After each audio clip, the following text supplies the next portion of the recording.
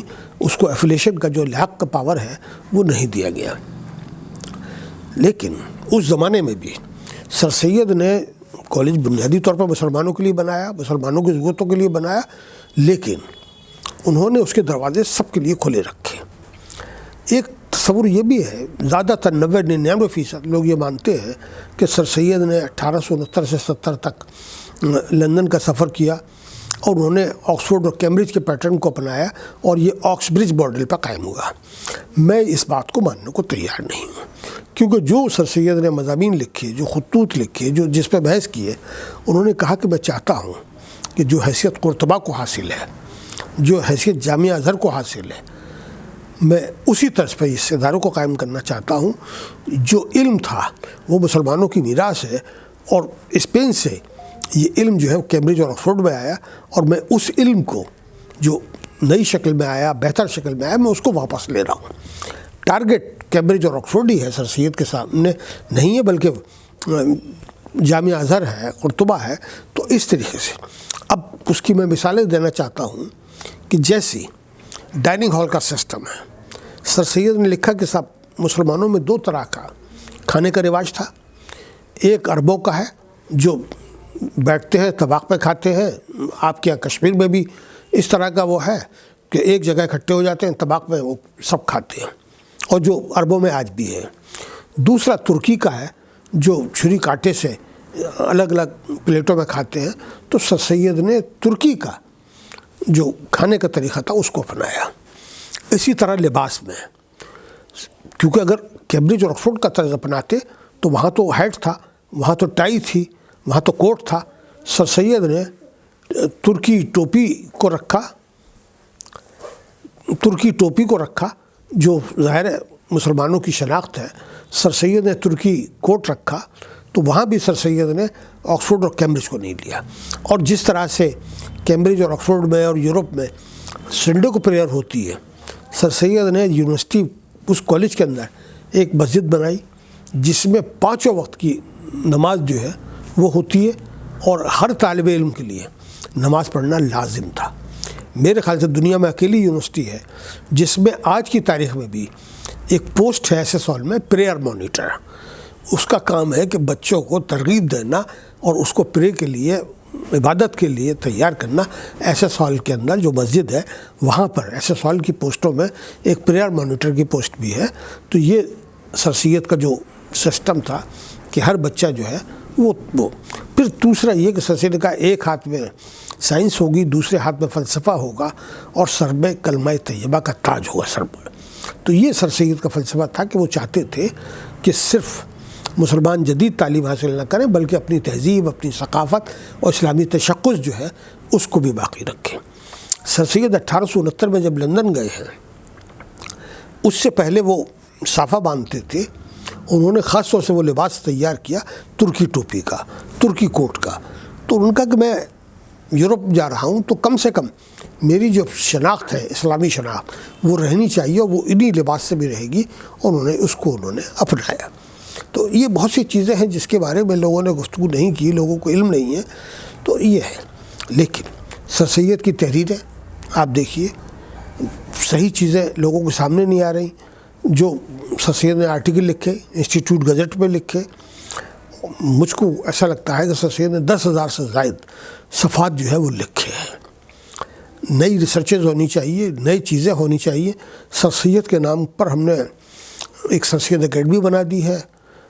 وہاں کوئی اتنا بڑا کام جس طریقے سے تحقیق کا کام ہونا چاہیے وہ نہیں ہوا. سر سید جب یہاں وہ تھے تو ان کے یہاں طالب علم بھی پورے ہندوستان بھر سے آتے تھے.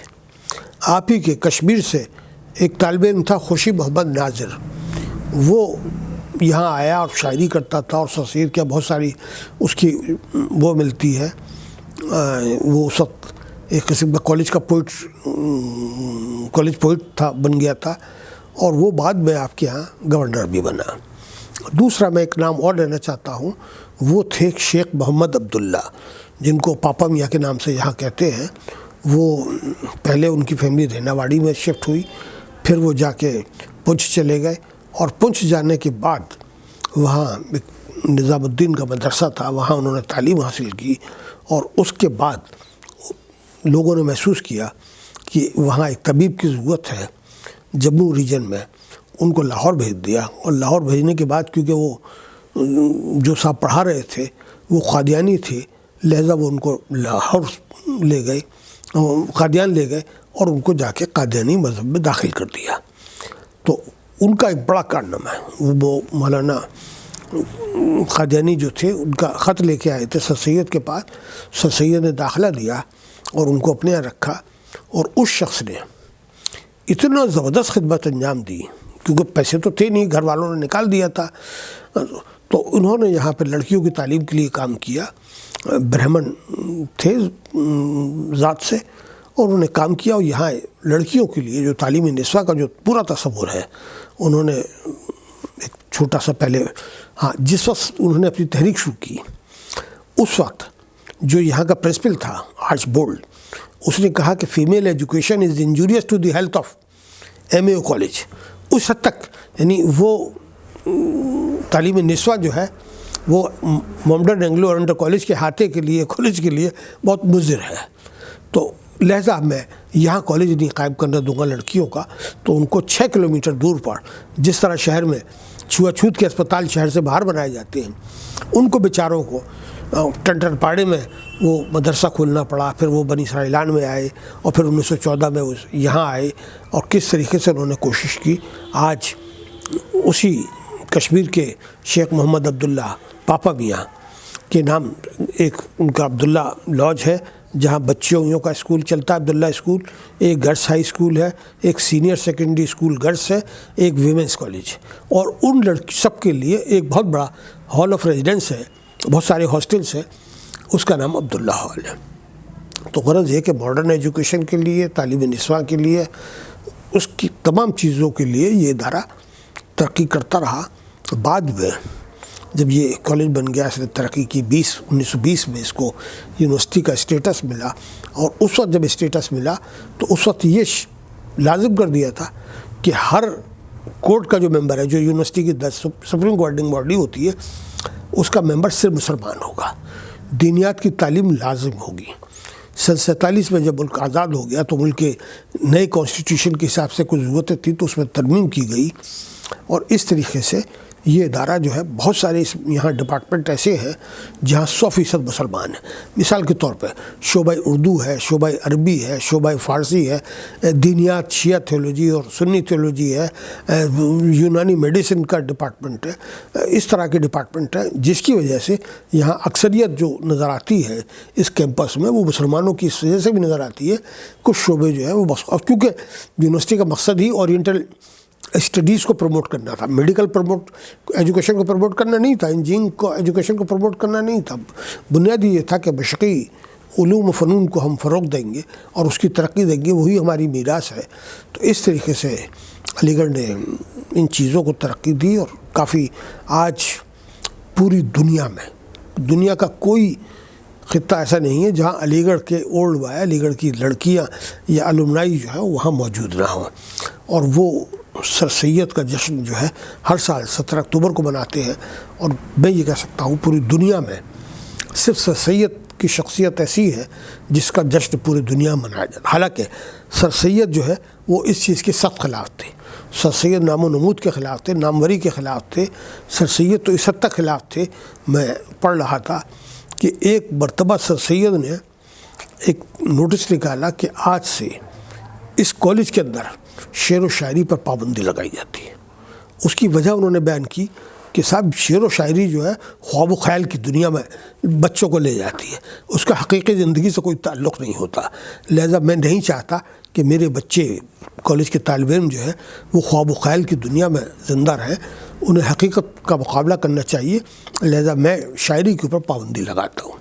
ایک ہفتے بعد جب یہ سر سید کر ہی رہے تھے تو اس وقت پھر ایک مسئلہ آیا کہ ایک جو کھانے کی کوالٹی جو ہے وہ گر گئی تھی.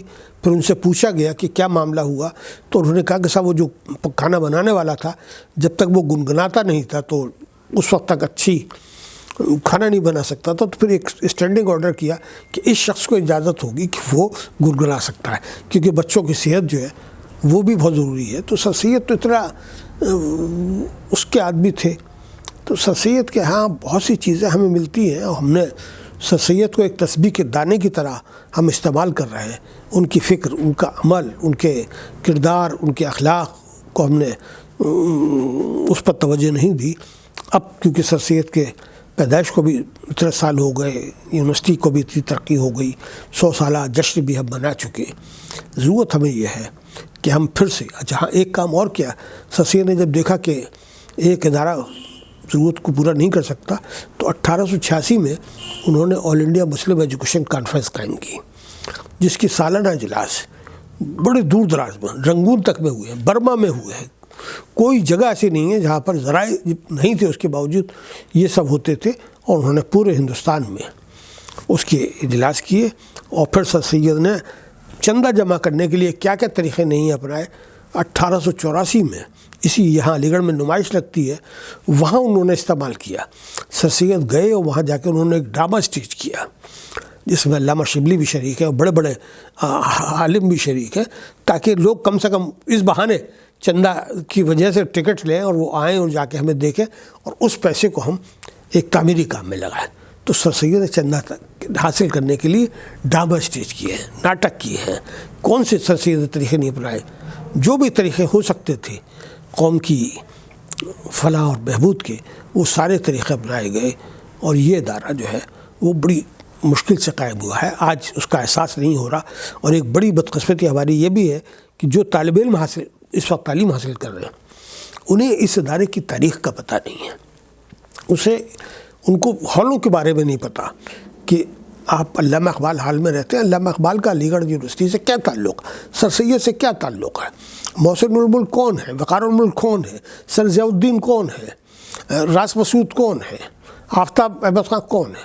تو اس طرح کا میرا ماننا یہ ہے کہ ایک فاؤنڈیشن کورس اگر ہم لوگ چلائیں اور اس طرح کی کوشش کریں تو یہ ہو سکتا ہے. دوسرا یہ کہ اور یونیورسٹیز میں بھی علی گڑھ کے لوگ جائیں، علی گڑھ کو بلایا جائے، اور وہ مسلم اداروں میں خاص طور سے، مسلم یونیورسٹیز میں خاص طور سے جو اور بھی ہیں، تو وہاں جا کے ایک انٹریکشن ہو اور باہمی ربط و تعاون کی فضا پیدا ہونی چاہیے. اور کسی طریقے سے ہمیں اس تحریک نام ہوتا ہے روا دوا رہنے کا، تحریک جامد رہنے کا نام نہیں ہے. دیکھیے سب سے بڑا جو اورینٹلسٹ تھا وہ ہے ہیملٹن گب، HR گب. اس نے اس سر سید کے قائم کردہ انسٹیٹیوشن کو، اس درسگاہ کو، اسلام کا اولین جدید ادارہ، دا فرسٹ ماڈرنسٹ انسٹیٹیوشن ان اسلام کا ہے. یہ میں نہیں کہہ رہا، کوئی اور نہیں کہہ رہا، وہ ایسا اورینٹلسٹ کہہ رہا ہے جو دنیا کا بہت معتبر ہے اور اس کو عزت حاصل ہے. اس کے ساتھ ساتھ اس نے اسلامی تاریخ کے پس منظر میں سر سید کی جو جدوجہد تھی اس کو عالمی تناظر میں دیکھنے کی کوشش کی ہے. وہ لکھتا ہے اس طرح: سر سید کے کارنامے ترکی کے مدحت پاشا اور فواد پاشا، ایران کے حجت الاسلام شیخ ہادی نجم آبادی، مصر کے مصطفیٰ کامل، تیونس کے خیر الدین شاہ، الجیریا کے امیر القادل، طرابلس کے امام محمد سنوسی، افغانستان کے سید جمال الدین افغانی اور روس کے مفتی عالم جان کے کارناموں کے ساتھ مطالعہ کرتے ہیں. تو یہ جو دنیا میں جو تحریکیں چل رہی تھیں اس میں سر سید بھی ہندوستان میں کام کر رہے تھے اور دوسری جگہ کام کر رہے تھے. تو بڑا کارنامہ تھا. آپ نے پوچھا کہ سر سید کی کتابوں کے بارے میں. سر سید نے مذہب کے اوپر کتاب لکھی، سر سید نے اصلاح معاشرہ پہ کتابیں لکھی، سر سید نے سیاست کے اوپر کتابیں لکھی، کوئی موضوع ایسا نہیں ہے۔ سر سید نے تاریخ کے اوپر اور آرکیولوجی پر، سب سے زیادہ مشہور کتاب تو 58 میں ان کی وہ ہو چکی تھی جب وہ آثار و صنادید، اور وہ اس کو ٹرانسلیشن ہوا اور دنیا بھر میں اس کی آج بھی اس کو حوالے جاتی اس کی حیثیت حاصل ہے، اور اس پر ان کو PhD کی ایوارڈ ہوئی، ڈیلٹ ایوارڈ ہوئی تھی ان کو۔ تو وہ ہے۔ پھر ان کے بعد میں مذہب کے اوپر ان کی بہت ساری کتابیں ہیں، عورتوں کے اوپر بھی ہیں۔ ایک چیز جو سر سید کو بہت غلط طریقے سے پیش کیا جاتا ہے، وہ اس سے مجھے تکلیف ہوتی ہے۔ سر سید کہا جاتا ہے کہ وہ تعلیم نسواں کے بڑے مخالف تھے۔ تو میں نے جب میں کام کر رہا تھا، اور خاص طور سے اس میں 2 لوگوں کا نام ہے، ایک شیخ محمد عبداللہ پاپا میاں اور ایک مولوی ممتاز علی، ان دونوں نے یہ کوشش کی ہے سر سید کو یہ ثابت کرنے کی کہ یہ تعلیم نسواں کے دشمن تھے۔ میں نے یہ کوشش کی کہ یہ سمجھا جائے کہ ایمانداری سے کیا سر سید کا نظریہ کیا تھا۔ تو سر سید کہتے ہیں کہ جب میں بچہ تھا تو میں دیکھتا تھا کہ میرے گھر میں بچوں کا، لڑکیوں کا مدرسہ چلتا تھا، گھروں میں اس وقت بڑی ہے، اور کس طریقے سے لڑکیاں آتی تھیں، اتوار کو کیا ہوتا تھا، پیر کو کیا ہوتا تھا، منگل کو کیا ہوتا تھا، جمعرات کو کیا ہوتا تھا، یعنی ان کو ہوم سائنس بھی سکھایا جا رہا، ان کو ٹیلنگ بھی سکھائی جا رہی ہے، ان کو تربیت بھی سکھائی جا رہی ہے۔ تو وہ پورے اس کا حوالے جو ہے وہ دیتے ہیں، اور ان کے گھروں میں خود لڑکیوں کے مدرسہ چل رہا تھا۔ اس کے بعد سر سید نے جو سب سے بڑا جو ان کا سامنے آتا ہے کہ سر سید کی پوتی احمدی بیگم، وہ سر سید سے خط و کتابت کر رہی ہے، تو یعنی تعلیم سر سید کے گھر میں تھی لڑکیوں کی، اگر نہیں تھی تو وہ ایک پوتی جو ہے 11 سال کی اپنے دادا سے خط لکھ رہی ہے، وہ سب کرسپونڈنس موجود ہے۔ پھر میں نے ایک چیز اور دیکھی کہ 1869 کو جب سر سید لندن گئے ہیں تو وہاں جس پانی کے جہاز میں گئے تھے، وہاں ایک خاتون تھی، وہ ہندوستان میں آئی تھی صرف تعلیم نسواں کو دیکھنے کے لیے، اس کا تجزیہ کرنے کے لیے، اور اس کو راجہ رام موہن رائے نے بھیجا تھا ان کو، مس بیریکر۔ تو اس جس پانی کے جہاز میں سر سید سفر کر رہے تھے، اس میں ایک خاتون تھی، اس کا نام تھا مس میری کارپینٹر۔ وہ راجہ رام موہن رائے کے گھر اس کی دعوت پہ آئی تھی۔ راجہ رام موہن رائے کی ڈیتھ جو ہے وہ میری کارپینٹر کے گھر پہ ہوئی تھی، برسٹل پہ۔ تو ظاہر بڑی متاثر تھی، اس نے کہا، اور وہ راجہ رام موہن رائے ذکر کرتے تھے کہ کس طریقے سے حالات ہے، کیا ہے، اس پہ آپ وہ کیے۔ تو اس نے کہا کہ صاحب آپ کے جو بھی خیالات ہیں، اس نے سر سید کو سن رکھا تھا، نام پتہ تھا۔ اس نے کہا یہ میری نوٹ بک ہے، آپ لکھ دیجیے۔ سر سید نے کہا مجھ سے انگریزی اتنی نہیں آتی، تو ان کو آپ جس زبان میں چاہیں، میرے پاس سارے ذرائع ہیں، میں ٹرانسلیٹ کرا دوں گا، میں جاننا چاہتی ہوں کہ آپ کے تعلیم نسواں سے متعلق کیا ہے۔ پھر اس میں وہ سر سید بیان کرتے ہیں، وہ کہتے ہیں کہ ہندوستان میں ابھی ایسا ماحول نہیں بن پایا ہے کہ جو تعلیم نسواں، لڑکوں کی تعلیم کے لالے پڑے ہوئے ہیں۔ میں چاہتا یہ ہوں کہ پہلے ایک لڑکوں کی اگر نسل تیار ہو جائے تو وہ اپنی بیگمات کو، اپنی بیٹیوں کو وہ چاہیں گے کہ وہ بھی تعلیم یافتہ ہو۔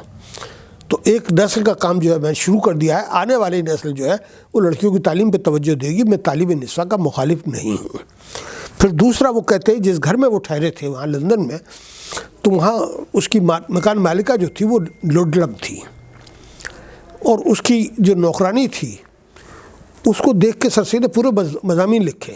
انہوں نے کہا کہ وہ نوکرانی جو گھر کا جھاڑو برتن کرتی تھی، اس کو وہ صبح دیکھتے تھے کہ وہ ذرا سا سب وقت ملتا تھا تو وہ ایک اخبار خریدتی تھی، اتنی باخبر رہتی تھی کہ وہ اخبار پڑھتی تھی گھر کے کام کے ساتھ ساتھ۔ تو کہنے لگے کیا اگر یہ ہندوستان میں لوگوں کو بتایا جائے تو وہ برہنہ ہو جائیں گی عورتیں کہ ان کے یہاں کیا ہے، کبھی وہ پڑھتی نہیں، بیماری میں ہے، وہ بیمار ہو گئی تھی مسز لڈلم، تو اس نے سر سید سے کہا کہ صاحب کیا میں کہیں نکل نہیں سکتی، جا نہیں سکتی، کوئی کتاب دے دیجیے۔ ان کو بھی میرے پاس تو ریلیجس کتابیں ہیں، میرے پاس اس طرح کی آپ کے موضوع کی نہیں ہے، کچھ بھی دے دیجیے، مجھے کم سے کم اپنا وقت جو ہے میں برباد نہ کروں۔ تو عورتوں کا وہاں لندن میں یہ رواج تھا، اس سے بہت متاثر تھے سر سید۔ لیکن ان کا کبھی ہندوستان میں یہ حالات پیدا نہیں ہوئے، وہ تعلیم نسواں کے مخالف نہیں تھے، اور انہوں نے ہر طریقے سے یہ کوشش کی کہ تعلیم کو آگے بڑھایا جائے۔ اور خود جب ممتاز علی نے سر سید سے کہا کہ صاحب آپ تہذیب الاخلاق نکال لیں، میں بھی چاہتا ہوں کہ لڑکیوں کا اخبار نکالوں، تو سر سید نے کہا کہ تم تہذیب نسواں نکالو، میں تہذیب الاخلاق نکالا ہوں تو تہذیب نسواں نکالو۔ تو سر سید تو اتنا سپورٹ کر رہے ہیں۔ انہوں نے کلکتہ میں، وہ لاہور میں، انہیں ایک شخص نظر آیا کہ اس میں ذرا سا کچھ جان ہے، کچھ دلچسپی ہے تعلیم کے لیے، اس کو پھر جب وہ نہیں کر پائے سر سید کے ساتھ مسلم ایجوکیشن، تب انہوں نے شیخ عبداللہ کو رکھا۔ یہ کوئی آسمان سے ٹوٹے ہوئے لوگ تھوڑی تھے، سر سید کے ساتھی تھے، سر سید کے ساتھ کام کرنے والے تھے۔ تو اس طرح سے یہ تصور جو ہے پورا غلط ہے۔ اب آپ نے پوچھا کہ سر سید پہ کیا کام ہونا چاہیے۔ سر سید پر صرف جو ہم ذرائع ہے وہ ایک ہے حیات جاوید۔ میں حیات جاوید کا ایک ایک لائن میں نے پڑھا ہے۔ میں یہ مانتا ہوں کہ اب مطالعہ سر سید حیات جاوید سے بہت آگے نکل گیا، تو اب ہمیں کوشش کرنی چاہیے کہ جو حیات جاوید میں غلطیاں ہیں، جو چیزیں ہیں، اس وقت تحقیق کا کوئی زیادہ معیار بھی نہیں تھا۔ تو خواجہ الطاف حسین حالی کی خدمات کو سلام، لیکن وہ تحقیقی چیزیں نہیں ہیں، اس کی حوالہ جاتی حیثیت نہیں ہے۔ تو اور بہت سی چیزیں اس کے اندر غلط ہیں۔ سر سید کی بہن کا نام غلط ہے، والد دوسرے بزرگوں کا نام غلط ہے، سر سید کی جو چیزیں تھیں ان کو انہوں نے دیکھا ہی نہیں، جو جی میں وہ لکھ دیا۔ تو ایک تو یہ ہے۔ دوسری چیز، ایک صاحب تھے جنہوں نے سر سید کے کلیکٹڈ ورکس کو جو ہے پاکستان سے مجلس ترقی ادب سے چھاپا، مولوی اسماعیل پانی پتی۔ مولوی اسماعیل پانی پتی وہاں بیٹھے ہوئے لاہور میں، اور وہ یہاں کے لوگوں کو، ملازمین کو 4 آنے پر صفحہ دیتے تھے کہ بھئی آپ سر سید کا گزٹ میں سے، انسٹیٹیوٹ گزٹ میں سے، تہذیب اور اخلاق میں سے مضامین نکال کے مجھے بھیج دیجئے تاکہ میں ایک جگہ جمع کر سکوں۔ ان دونوں لوگوں نے سر سید کی عبارت کو اپنی عبارت بنا دیا اور اپنی طرف سے جو جی چاہا لکھ دیا۔ میں کیونکہ ایک طالب علم ہوں، میں چیزوں کو دیکھتا ہوں، تو جب میں نے ان چیزوں کو دیکھا تو میں نے کہا سر سید کی تحریر کچھ ہے، ہر آدمی کا اسلوب الگ ہوتا ہے، دور الگ ہوتا ہے لکھنے کا۔ تو وہ اس میں پھر میں نے اتفاق سے 70 خط دیکھے اسماعیل پانی پتی کے، جو انہوں نے مختلف لوگوں کو لکھے ہیں۔ اس کے جواب کہ یار تم کیا بھیج رہے ہو، یہ کر رہے ہو، وہ کر، تو وہ سب اردو والے تو نہ لکھتے ہیں نہ پڑھتے ہیں، جو کچھ چھپ گیا اسی کو۔ میں نے ایک کوشش یہ بھی کی تھی کہ جب میں کام کر رہا تھا، اب اسباب بغاوت ہند، اس نام کی کوئی کتاب سر سید نے لکھی نہیں، اور پوری دنیا میں اسی نام سے چل رہی ہے، اور 300 سے زیادہ یہ کتاب جو ہے اردو، ہندی، انگریزی میں چھپ چکی ہے، اور اس کے اوپر بڑے بڑے لوگوں نے ریسرچ بھی کی ہے، لیکن کسی نے یہ کوشش نہیں کی کہ اس کا ایک ورق ذرا کھول کے دیکھتے کہ اس پر نام کیا ہے۔ اسباب سرکشی ہندوستان کا جواب مضمون اس کتاب کا نام ہے۔ تو میں نے وہ کتاب میری نظر میں گزری، اور پھر میں نے نہ صرف یہ دیکھا بلکہ یہ دیکھا کہ یہ کتاب جو چھپی ہے انڈیا میں اور جو انہوں نے لندن بھیجی ہے، اس میں کیا فرق ہے دونوں میں۔ تو مجھے فرق بھی نظر آیا۔ جب آدمی اصلاح کرتا ہے، کچھ بھیجتا ہے، تو کچھ کریکشن کیے۔ تو ہمیں یہ چیزیں دیکھنا چاہیے، موازنہ کرنا چاہیے کہ بھئی یہاں کیا لکھا تھا، یہاں جب چھپی وہ مخطوطہ کیا ہے، چھپنے کے بعد کیا پوزیشن ہوئی، اور وہ جب وہاں گئی تو وہاں کیا پوزیشن تھی۔ تو تحقیق کا تو کام یہ ہے، اس طرح تھوڑی کہ صاحب جی موجود ہے، میں نے دیا ہے، لندن کی برٹش لائبریری میں موجود ہے۔ ہاں دیکھیں، کتابیں تو مجھے ایک کام کی ضرورت تھی۔ ایک شخص تھا مولوی افتخار عالم مہروی، اس نے مدرسۃ العلوم کی تاریخ لکھی ہے۔ میں نے وہ تاریخ مجھے سب سے زیادہ معتبر لگتی ہے۔ اس کا نسخہ جو ہے وہ دنیا کی مشہور لائبریری میں رکھا ہوا تھا۔ مجھے بڑی حیرت ہوئی کہ یار کیسے کیسے نسخے کہاں کہاں پہنچ جاتے۔ صاحب منگائی، اور منگانے کے بعد وہ جو مل گئی کتابوں۔ میں نے یہاں ہاتھ جوڑے، درخواست کی سر سید اکیڈمی سے، اگر تم کام کرنا چاہتے ہو تو مولوی افتخار عالم کی اس کتاب کو شائع کر دو۔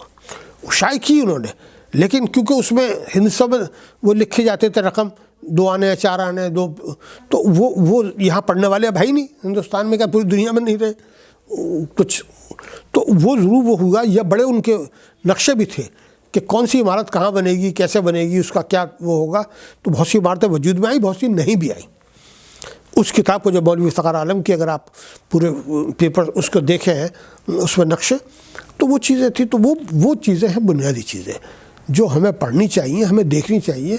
میں یہ نہیں کہتا کہ راحت ابرار کی آپ کتاب پڑھیے یا دوسرے کی پڑھیے، پہلے آپ اوریجنل سورس پہ جائیے۔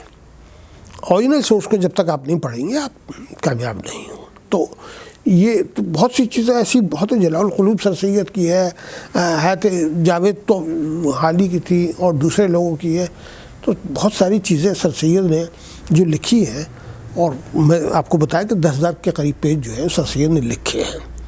اور سر سید کا پہلا آدمی ہے جب اس کا جو 1857 میں سر سید کے بجنور کے گھر پہ بھی ان کا حملہ ہوا اور دلی کے گھر پہ بھی، اس کا تخمینہ جو لگایا تھا وہ 34,000 روپے تھا۔ باقاعدہ سر سید کا نقصان جو ہوا تھا، مالی نقصان جو ہے 34,000 روپے کا ہوا تھا۔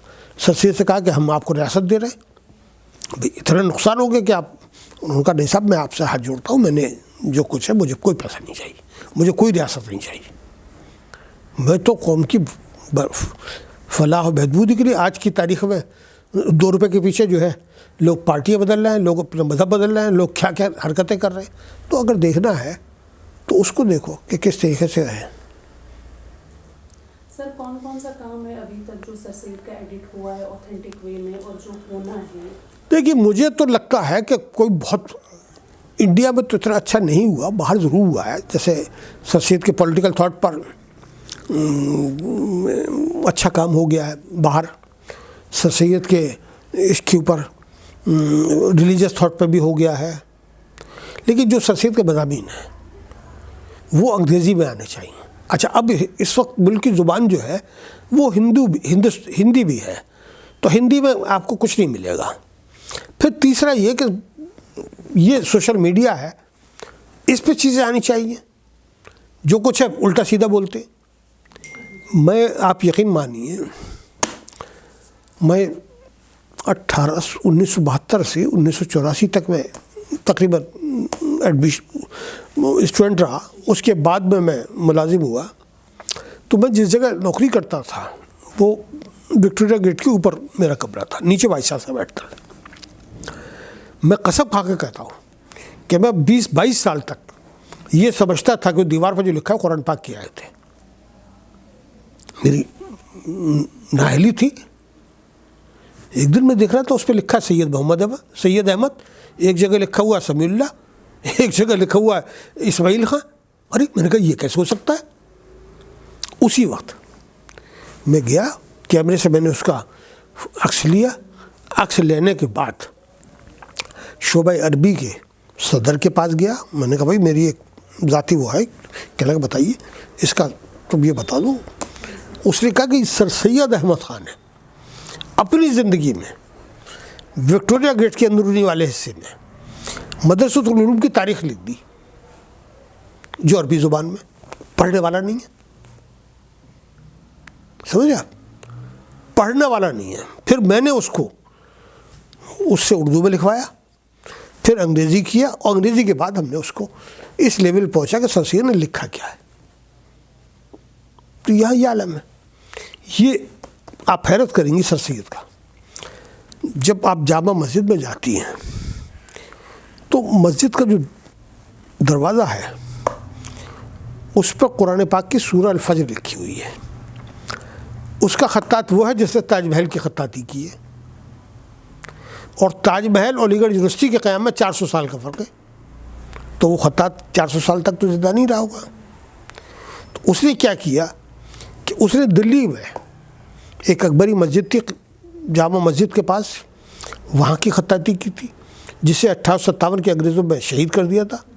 سر سید نے اس کا ملبہ خریدا، اس ملبے میں پورا وہ مل گیا قرآن پاک کی آیت، اس کو انہوں نے محفوظ کیا، اور اس کو انہوں نے اپنی مسجد کے اندر، ان کے انتقال کے بہت بعد لگائے، لیکن کیونکہ سر سید نے پرچیز کر لیا تو وہ وہاں لگا۔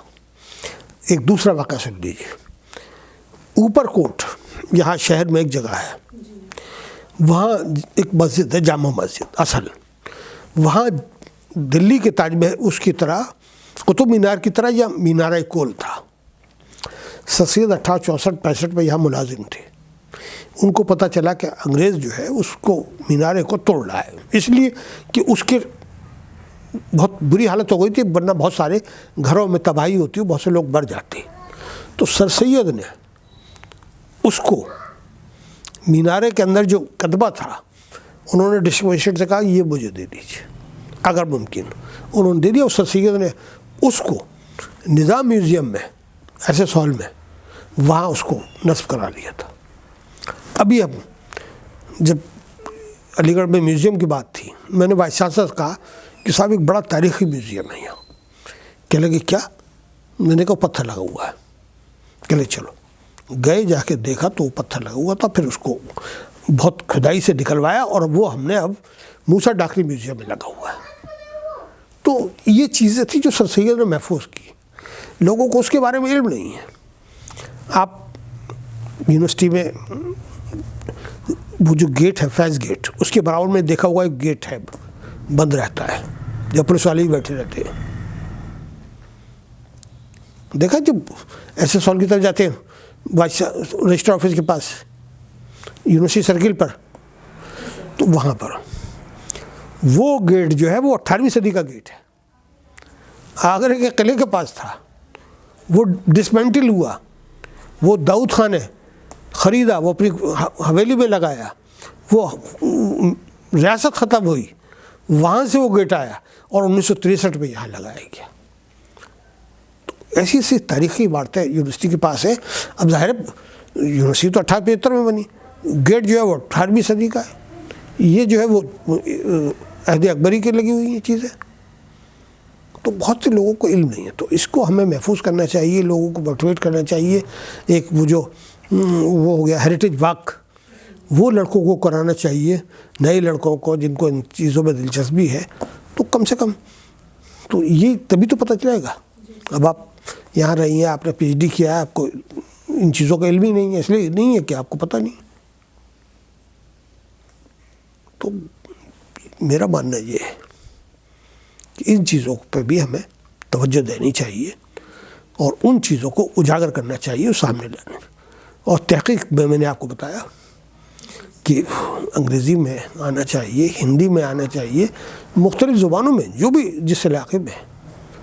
سر سید کو جس طرح سے گاندھی کے اوپر اتنی کتابیں ہیں, پٹیل کے اوپر بتیری کتابیں ہو گئی, نہرو کے اوپر رکھا, سر سید بھی کچھ چھوٹی موٹی شخصیت نہیں ہے. مواد نہیں ملتا دیکھنے کو. ہمیں اس کے اوپر کوشش کرنی چاہیے اور پھر سے علی گڑھ تحریک کو پروان چڑھانا چاہیے. اور یہ بھی دیکھنا چاہیے, میرا ایک ماننا اور ہے, لوگ اردو والے بہت برا مانتے ہیں کہ سر سید پہ جو سب سے اچھے کام ہوئے ہیں وہ مسلمانوں کے مقابلے میں عیسائیوں نے, انگریزوں نے بہت عمدہ کام کیا.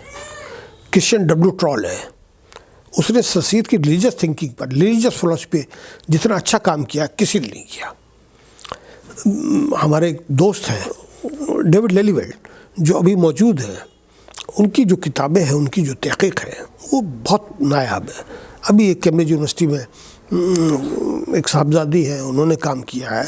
تو بڑے بڑے لوگ جو ہیں, زیادہ تر جو کام کرنے والے ہیں وہ علی گڑھ والوں سے بہتر کام کرنے والے ہیں, اور وہ ڈوب کے کرتے ہیں, اور وہ اس زبان کو بھی سیکھتے ہیں, عربی بھی سیکھ رہے ہیں, اردو بھی سیکھ رہے ہیں, یہاں مستقل پڑھے رہتے ہیں.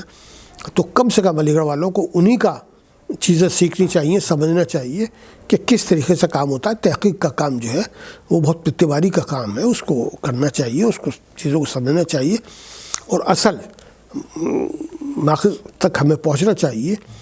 تبھی ہم ترقی کر سکتے ہیں اور چیزوں کو اچھی طریقے سے پیش کر سکتے ہیں. بہت بہت شکریہ.